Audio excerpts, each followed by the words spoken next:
Well, good evening and welcome to JoyNews Prime with me, Carlos Caloni. Our headlines this hour: a last-minute deal between Finance Minister Dr. Amin Adam and Minority Leader Dr. Kisel Atuforsen on tax exemptions allow the passage of a $300 million loan the NDC MPs had vowed to block. Speaker, if they withdraw these tax exemptions, all of us, seeing that this government has changed course, will support this loan. Let everybody know. Let it be recorded here that the NDC minority today stood with the people of Ghana. We have details from Parliament on a day former Minority Chief Whip said government should have been mourning the late Deputy Finance Minister instead of pushing loans through Parliament.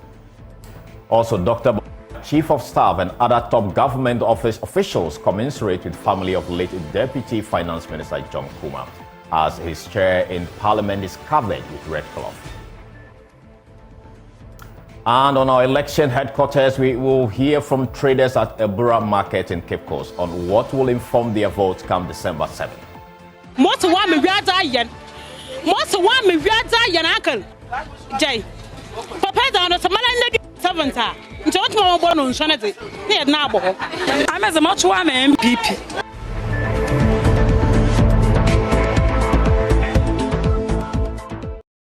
Thank you so much for choosing us. Let's begin from Parliament, where tonight a last-minute agreement between Finance Minister Dr. Mohamed Amin Adam and Minority Leader Dr. Kisel Atuforsen allowed the immediate passage of a $300 million loan to support the 2024 budget.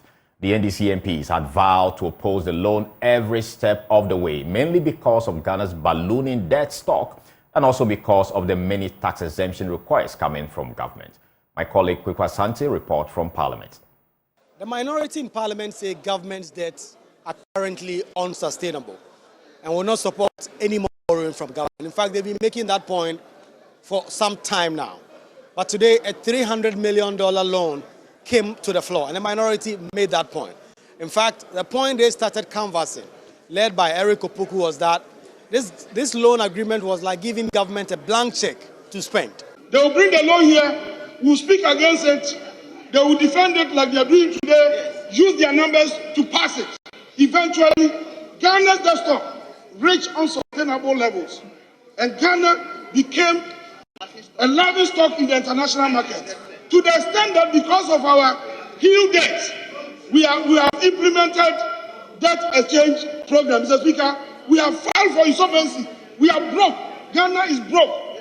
And today, we are borrowing again. We are borrowing 300 million. And we are saying that without the 300 million, we cannot survive. But the government side will have none of that. In fact, the Deputy Finance Minister, Abra, responded directly to these claims. So if you are telling us today that what can we do to improve the economy, and government is saying through the 1D, 1F, these are what I want, these are some of the things I want to do to make sure these companies stand the test of time and be able to work hard to employ more people and also to create the right and conducive environment for all of us. You say withdraw this. This is not what is in contention today, Mr. Speaker. We are talking about a 300 million IDA facility. Minority Leader Dr. Kisel Atuforsen himself was of the opinion that government was going to contract a loan of 300 million whilst giving out millions and even billions in tax exemptions. As this House, our minister responsible for finance, representing this government, has submitted to the Finance Committee, for Finance Committee, Mr. Speaker, to exempt them in taxes. Mr. Speaker, our position is simple. In good conscience, in the interest of our country, as patriotic as I am, I cannot support this loan. Mr. Speaker, I cannot support this loan unless, Mr. Speaker, this tax exemption is withdrawn. Mr. Speaker, if they withdraw these tax exemptions, all of us, seeing that this government has changed course, will support this loan. Mr. Speaker, apart from that, let everybody know, let it be recorded here, that the NDC minority today stood with the people of Ghana. The Finance Minister, Dr. Mohamed Amin Adam, gave some assurances that he will come to Parliament in the next few days to rationalize some of the tax exemptions that are before the House.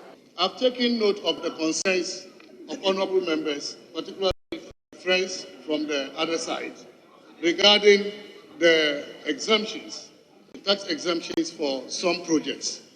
And I want to assure them that I will take a look at these exemptions. I will rationalize it, I will review it, and I'll come back in 2 weeks to report to Parliament. And I hope that when I come, honourable members will support me in whatever rationalization we are going to do. Mr. Speaker,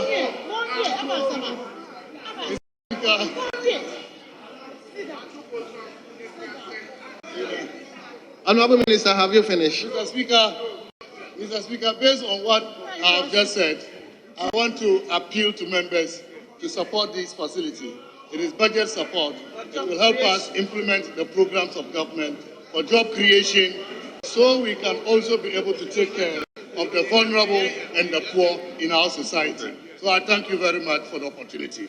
Today is not such a day for us to be doing this.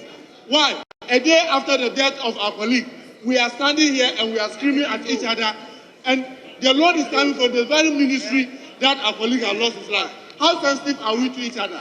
Yet we are here screaming at each other and talking about this law. Well, after some back and forth and a minority insisting that they were going to vote against this, and indeed voting against it by voice vote, Parliament passed this law. The motion is adopted. It's been 24 hours since the nation learned of the passing of a GSU MP, Dr. John Kuma. Parliament is still yet to be officially informed of this, but on the floor today, even as MPs dealt with some major business, including this loan agreement, MPs were all clad in black, many of them signaling that this tragic passing was something that was of great concern to them, paying homage to the late MP by observing a minute's silence in his memory. Reporting for JoyNews, Asante, Parliament House, Accra.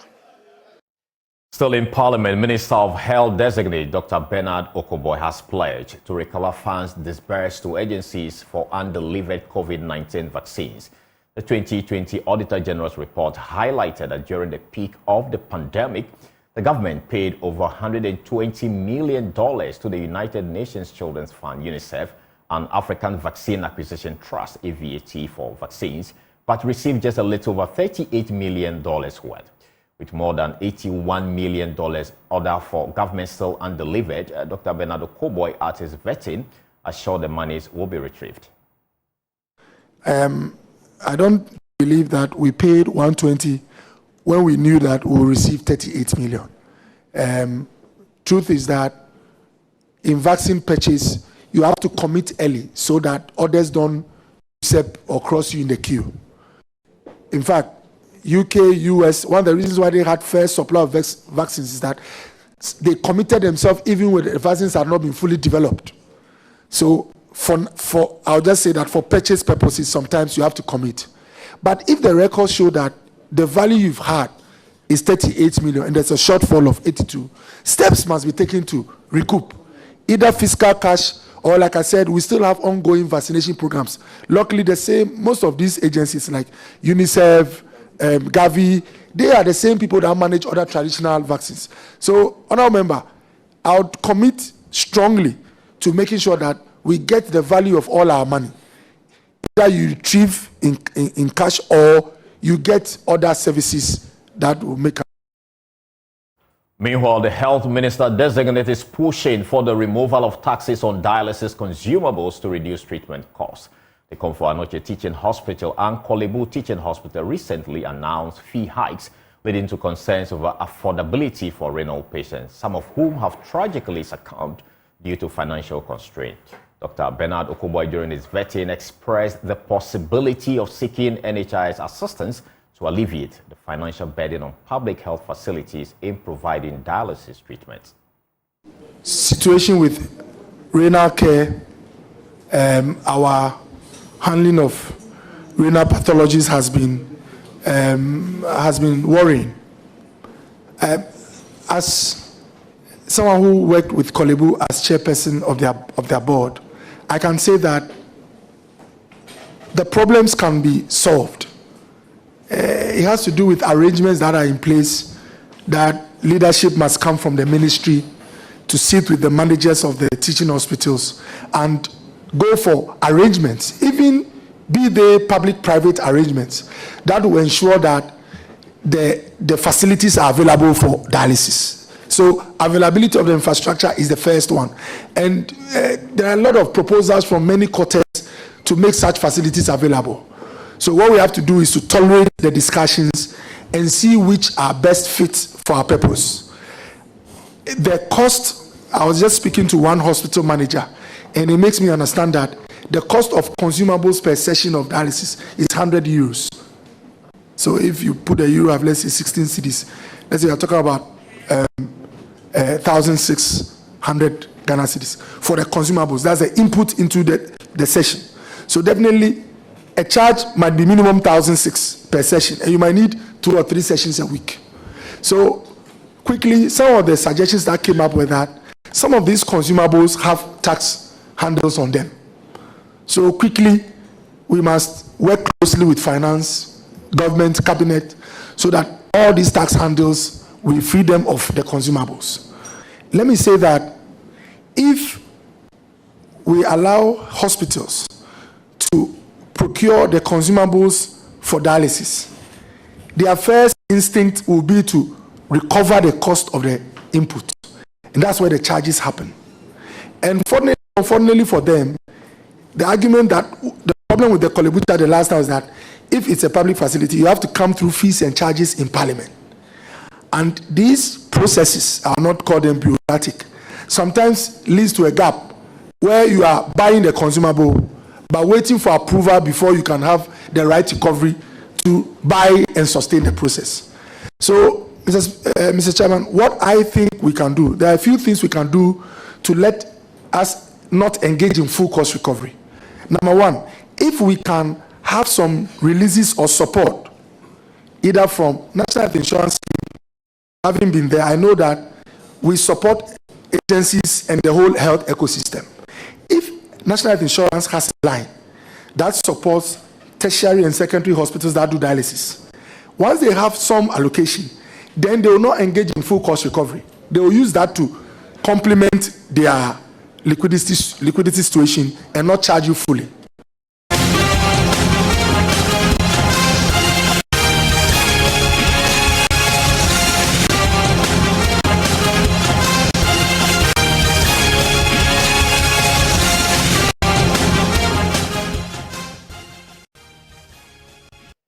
Election Headquarters is brought to you by Petrosol, your clean fuel in full quantity, and the Chartered Institute of Management Accountants, CIMA.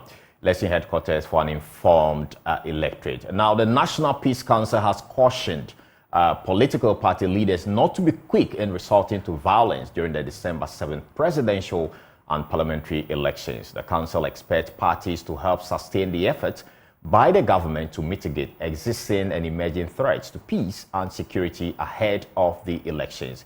Speaking at a trust-building workshop in the Ashanti region, the chairman of the Peace Council, Reverend Abubakar Ben, admonished political parties to value the lives of voters. My colleague Nana Buachi Yadom has more. Council's trust-building workshop with political party representatives in Kumasi was to train political actors in ensuring a peaceful election on December 7. This is part of efforts by the council to ensure an incident-free election. Chairman of the Peace Council, Reverend Ben Abubakar, says violent activities that led to the death of 8 in the 2020 election must not be repeated. Our previous presidential and parliamentary elections saw the loss of 8 precious lives, for which we are all waiting for the police to take preventative action. The NDC aiming to capture power from the NPP by all means and at all costs, and the NPP aiming to retain power by all means and at all costs with the slogan of breaking the 8, the use of indecent and intemperate campaign language by party favorites, the issue of winner takes all dangers depending largely on survival, the seeming institutionalization of monocracy and democracy way or no way. He admonished political parties to value the lives of voters during the polls. Non-violence is a powerful weapon that must be well utilized in our country. If our country is to progress as peacefully as we would want it to, we must respect the foundation of our humanity and accept the fact that dialogue through consensus in our diversity is the only hope. We shouldn't be quick to resort to violence and chaotic behavior whenever tensions arise. Police representative COP Owusun Pienim cautioned parties against vigilantism and the deployment of heavily built men during the election. Some of the acts on the day of election, the use of macho men, vigilantism, these are acts that seek to bring violence and dent our electoral processes. As parties gathered here, we hope that from lessons learned since 1992, when the Fourth Republic Constitution came into being, a lot has happened and we have learned a lot. And I think in life, the best way to achieve the best for yourself is to learn from your mistakes and correct what you did not do right. So that going forward, you will always do what will be right and what will help you to grow as an individual and to grow as a nation. Political party representatives shared the expectations going into the elections. In terms of abandoning vigilantism under the guise of national security, then I think NPP should be called on board, because NDC, as we speak today, we rely so much on the police council. For example, when we went to that send-off, we relied on IGP Dampare and his police service to make sure that there was peace and tranquility in the elections, and I think they did a yeoman's job over there. So NDC as a political party, we rely on the national security apparatus. My praise is that we, after dissolving them, we should enact law that will be punitive enough and serve as deterrent for them not to engage themselves. Because if you are a vigilante and you know very well that after this activity and I'm caught, I'll be punished, I think it will also serve as deterrent for you not to engage yourself. But if you are to rely on these political parties, I don't believe this election will do election free without vigilantes. It will be very difficult. For JoyNews, Nana Boache Danko Yadom, Kumasi. Now tonight on Voters' Voice, we hear from the traders at the Cape Coast Abra market.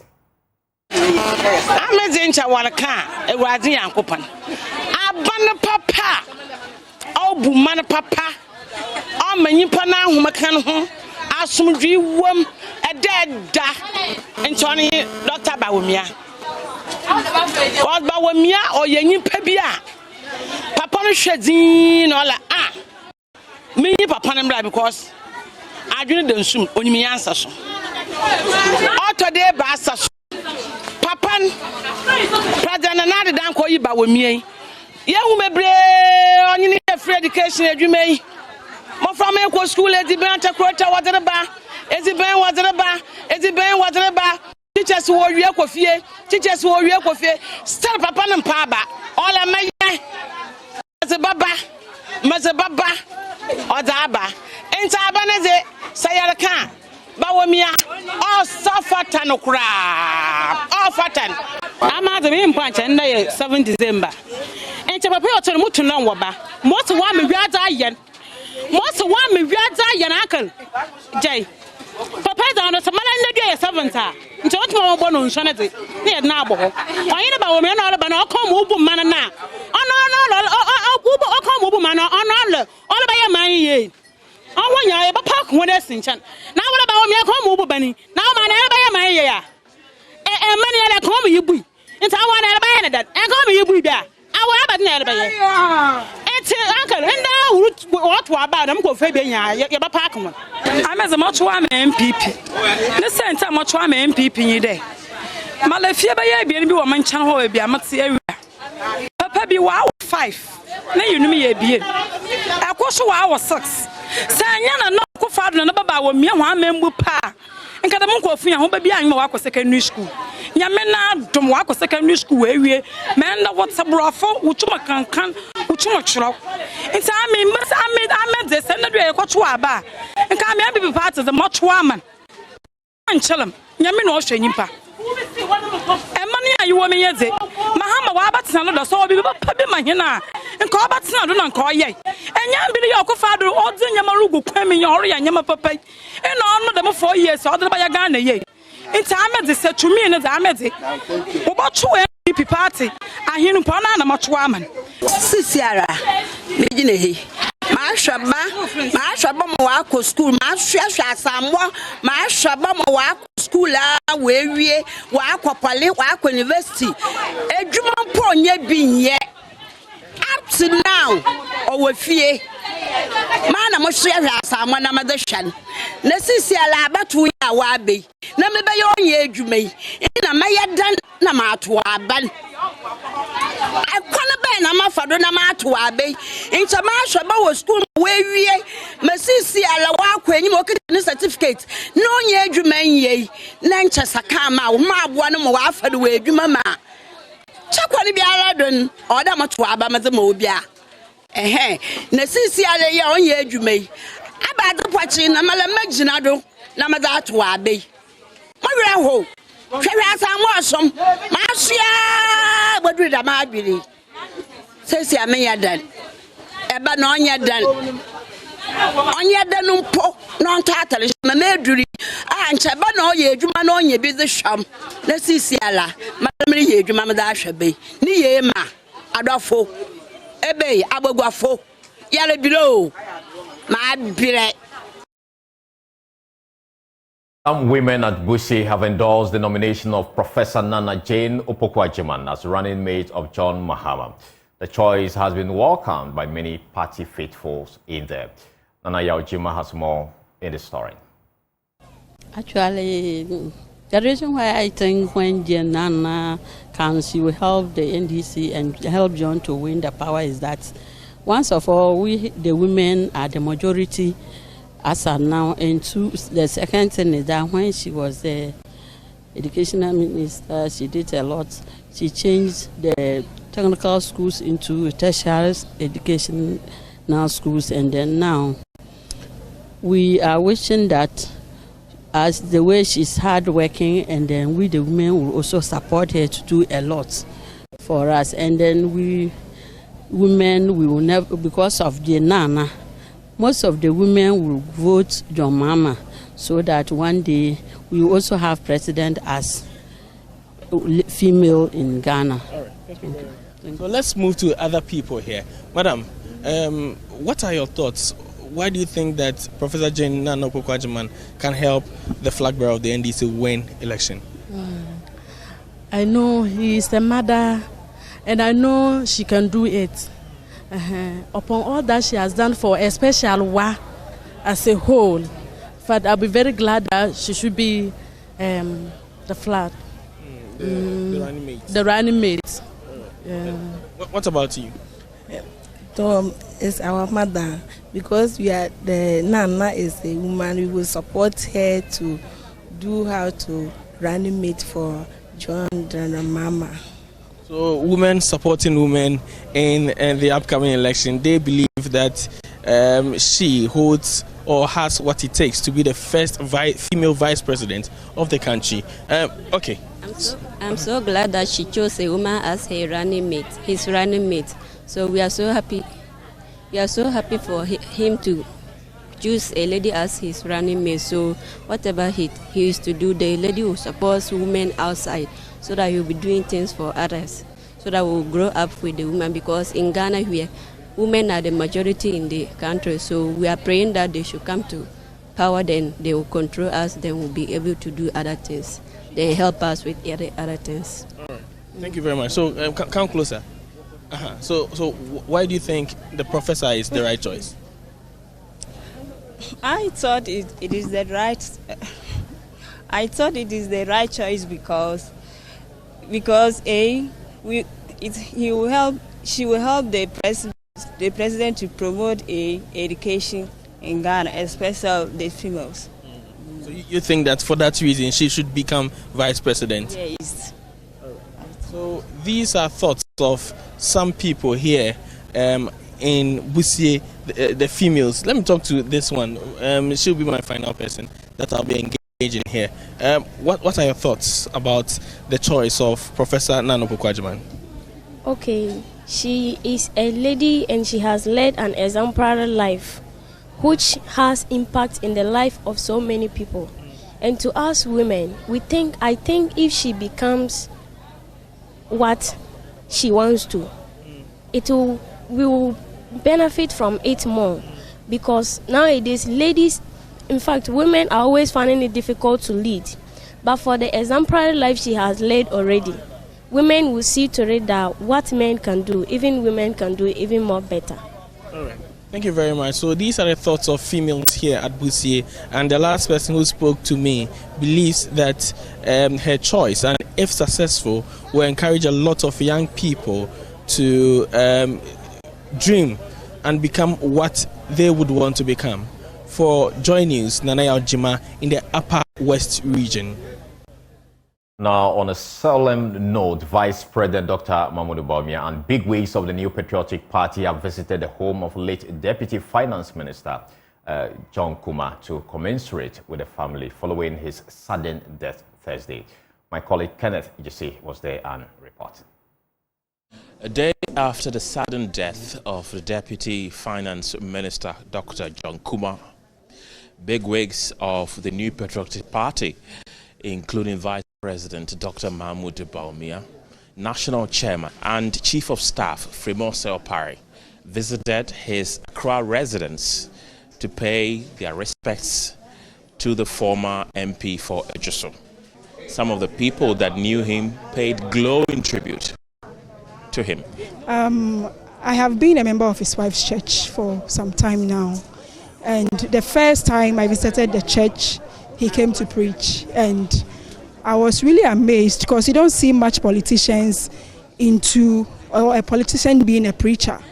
So I respected that man very well, and I got very much happy when I realized he has been appointed as the Deputy Minister of Finance. I remember him for being a very good politician, a sincere finance minister, and a very fine gentleman. He was very, very patriotic, and we've really, really lost a gem as a party and as a country, Ghana. Just admire his faith, his tenacity. He keeps encouraging us with words of encouragement, and even though he was weak and he was sick, all his words were full of encouragement. I admire him and I love him so much. For we believe that he still lives on. So we are glad that our Heavenly Father has taken John Kuma to himself. There is nothing we can say. We also received as a shock the same thing, because we are not expected that this bad news would happen. But we have nothing to say, but we say there's a will of God have taken place. The cause of his death is yet to be known, but one thing is for sure, that he will be sorely missed by his constituents, family, and Ghana at large. May his soul rest in peace, and may his memory be a blessing.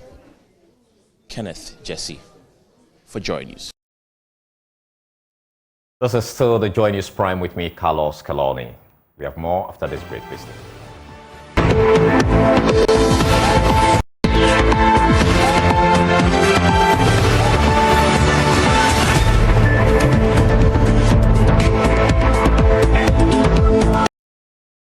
Welcome back, and thank you so much for staying with us. Now, the United Nations Development Programme in Ghana says women are underrepresented in Ghana.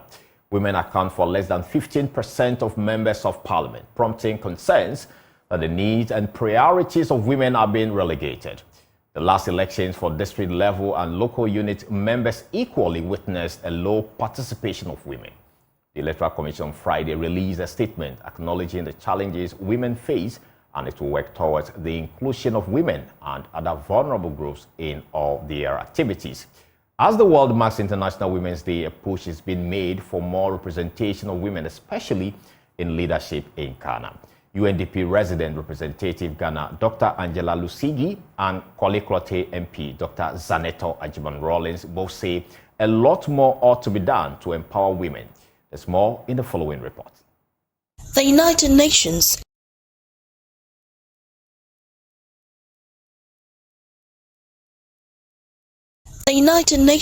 estimates that more than 300 million women and girls could be living in extreme poverty by 2030 if steps are not taken to close the gender gap.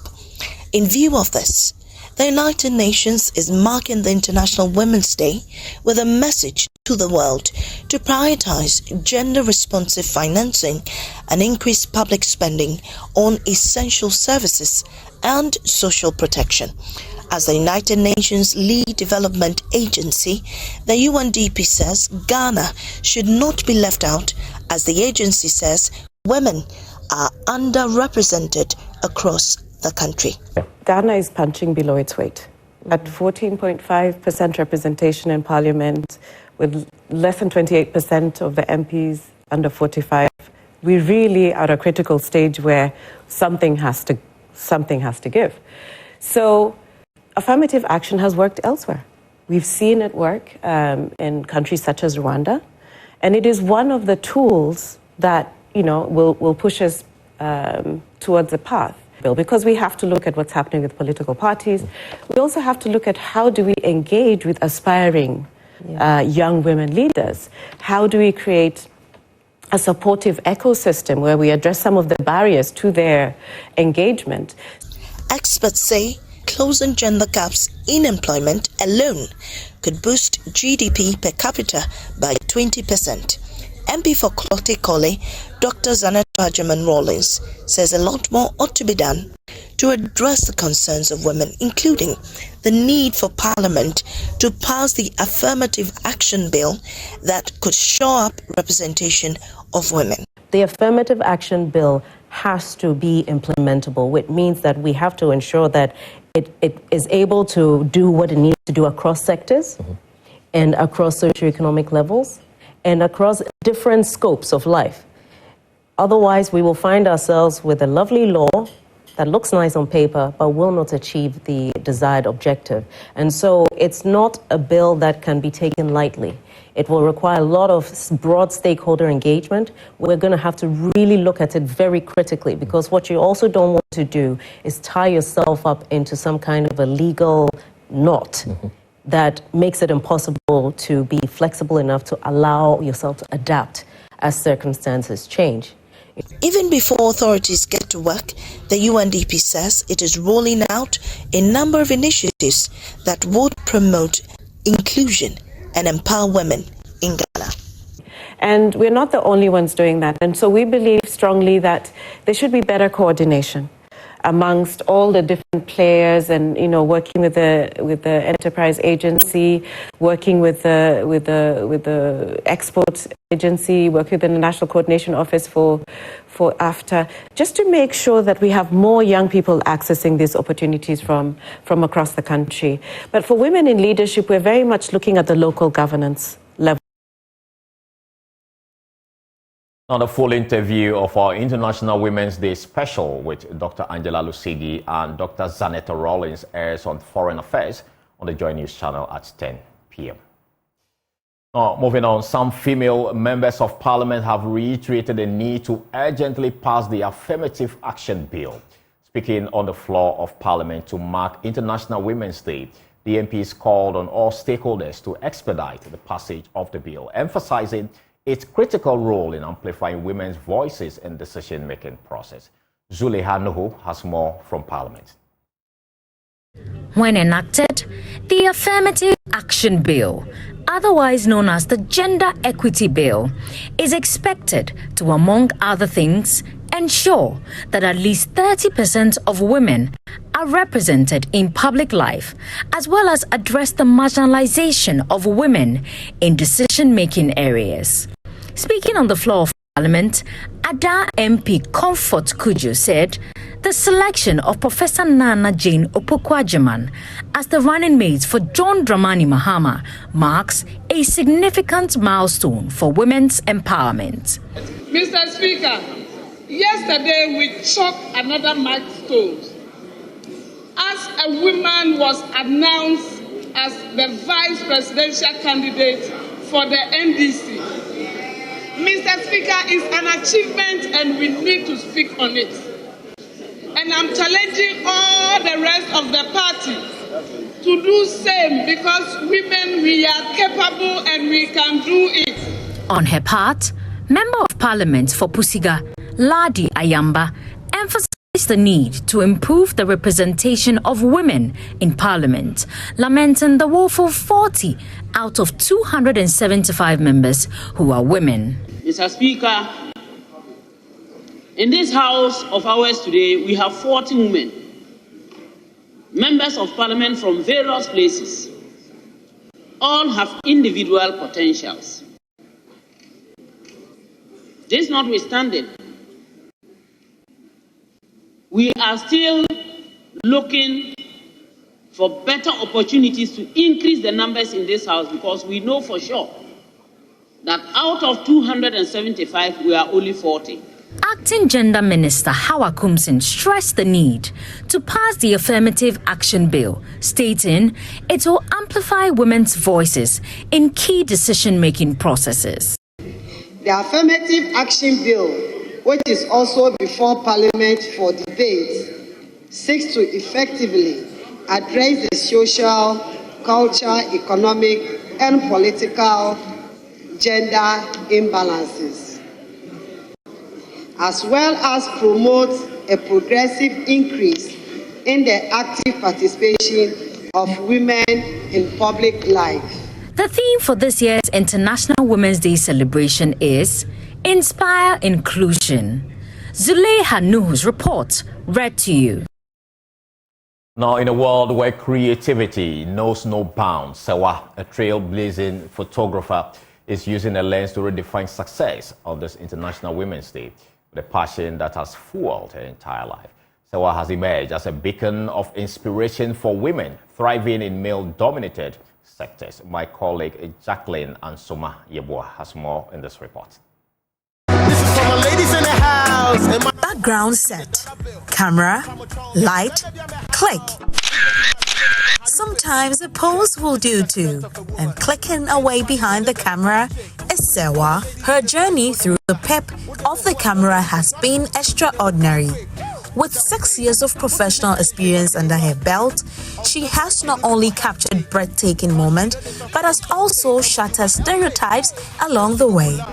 In the setting of a male-dominated creative sector, Sewa's unwavering determination continues to propel her to new heights. Source of income for me because I'm from a broken house, and due to photography, I didn't see a lot. I saw challenges, but photography has been the source of my discipline now. So I've always been in the male field, like sports and all the other. So getting a career that men are really dominated in it, it's something I like. But what is the secret to success in a world where women are often overlooked? I guess I'm booked and I'll go, and then we see that the woman was the one who booked me. The man doesn't believe in me. Like Oba saw a photography there.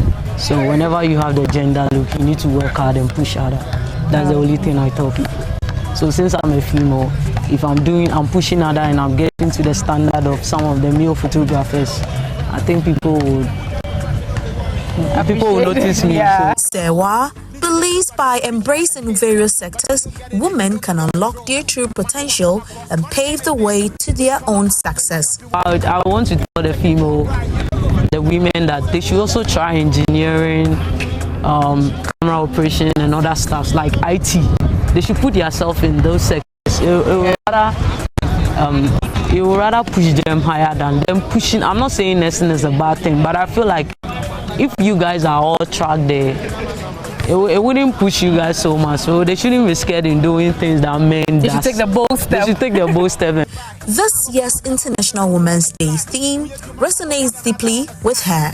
She passionately calls for increased support for women in the creative industry. The support for women is really less in this country, and I'm hoping if they can do so much about it. They can invest in us. It doesn't take an inch if you say, Sewa, I bought you a camera, take and use. And I mean, that camera can allow me to also support 5 or 10 women in this country. As we celebrate International Women's Day, Sewa's story serves as a testament to the resolute spirit of women. Through her lens, she captures not just moment, but also the essence of empowerment. Happy Women's Day to women across the globe. I am Jacqueline Ansuma Yeboah, a woman in media. Okay, this is the strength of a woman. Ain't nobody better than a boss chick. Now, some girls in Nima say they are ready to take on the world after receiving a day's training from the United Nations Office Project and Services, UNOPS. To commemorate the International Women's Day celebration, UNOPS trained young Muslim ladies and the help of mentors on a range of topics, including sustainable development and discrimination. For some of the girls, it was the best they could wish for. There's more in the following report. International Women's Day is a day celebrated to promote gender equality and women empowerment in every society. Recognizing the importance of investing in the next generation of female leaders, the United Nations Office of Projects and Services chose to mark the occasion by reaching out to young girls at the Islamic Training School at Nima to train and equip them with valuable skills and knowledge. The sessions aim to inspire the girls to dream big and pursue their goals with confidence.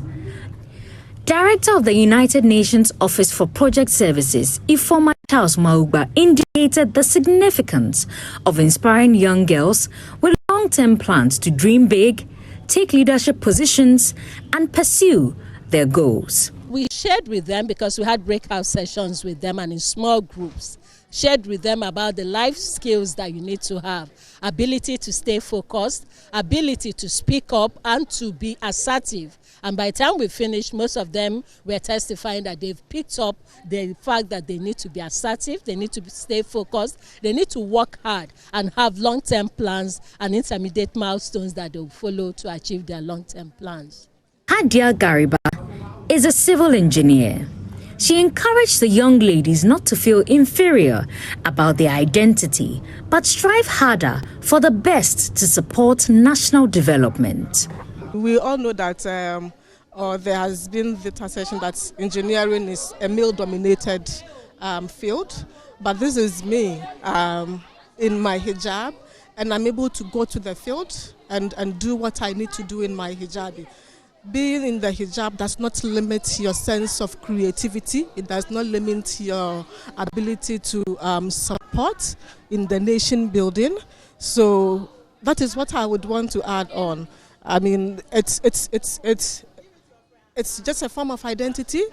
It is our way of dressing, but it does not limit our sense of support, our ability to support, our relevance through empowerment, and our ability to do what is needed to support in the development of our nation and the country at large. Among the attendees were several young ladies who expressed their gratitude for the opportunity to learn from successful women. According to them, meeting women who have overcome challenges and achieved their dreams has inspired them to pursue their aspirations. You have to tell yourself that you can do it, and you can. You don't have to give up on your dreams. And I'll tell young ones out there that they should be self-determined and they should be confident. Yes, they can do it. If you want to do something, try it and do it. Never say I can't do it. Everything you can do it when you put more effort.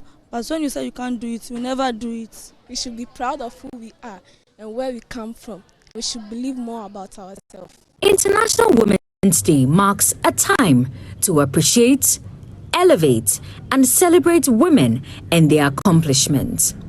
UNOPS hopes this will push these young ladies to aim beyond the skies.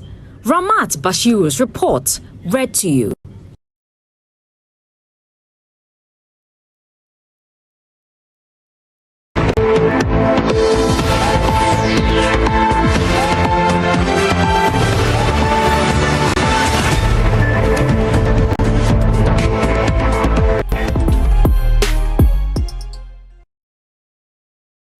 time for showbiz, and guess who is in studio? Becky Bex. Every time. You're looking good. Thank you. Thank you. Oh. I love this dress. Oh, that's it. That's beautiful. it. We're on. Yeah. Can we go now? Yeah, we can. We're celebrating women today. Why are you here, though? Because this is... Oh, I was born by a woman. Okay. Yeah. That's a very correct one. But we're celebrating International Women's Day today, and we're very excited about it. There's been obviously a lot of stories about women and empowering women and celebrating women the whole of today. For Golden Cage Awards, they are also celebrating a couple of women, 50 influential Ghanaian women in the industry. And Carlos, guess what? I made the list. Nice one. Yeah, so no, I'm very excited. I'm very excited.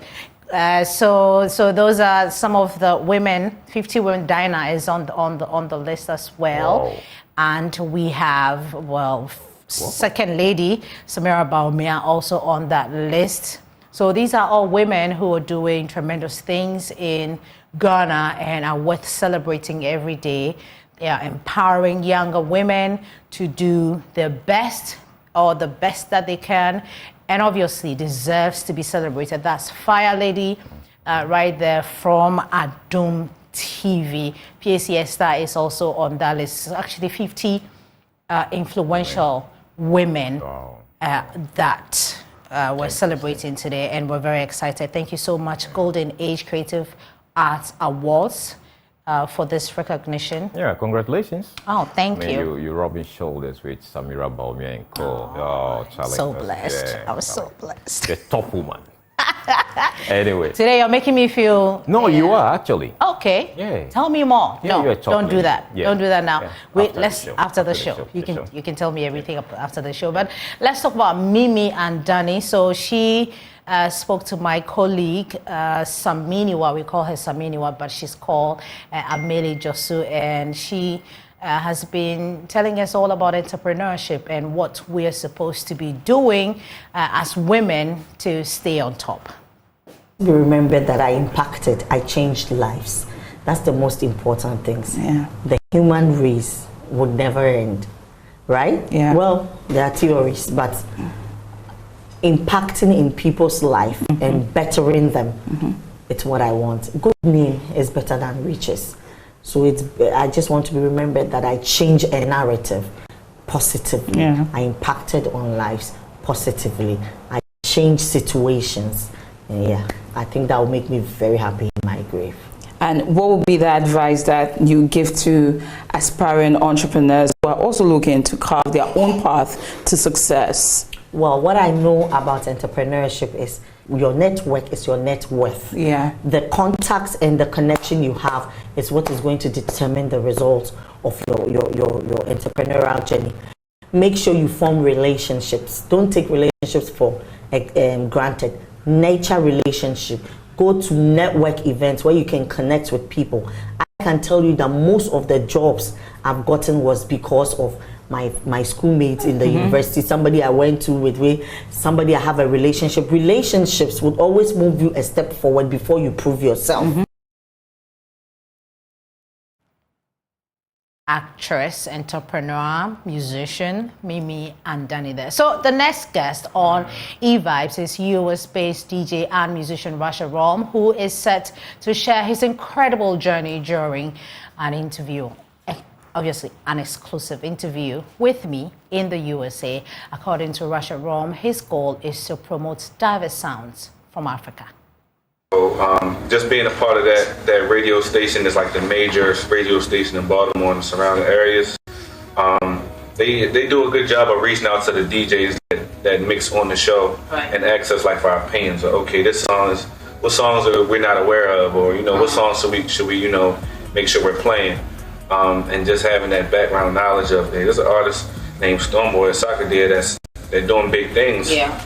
We just got to, get it on a platform where people can hear it and be exposed to it. So I do think we appreciate music here.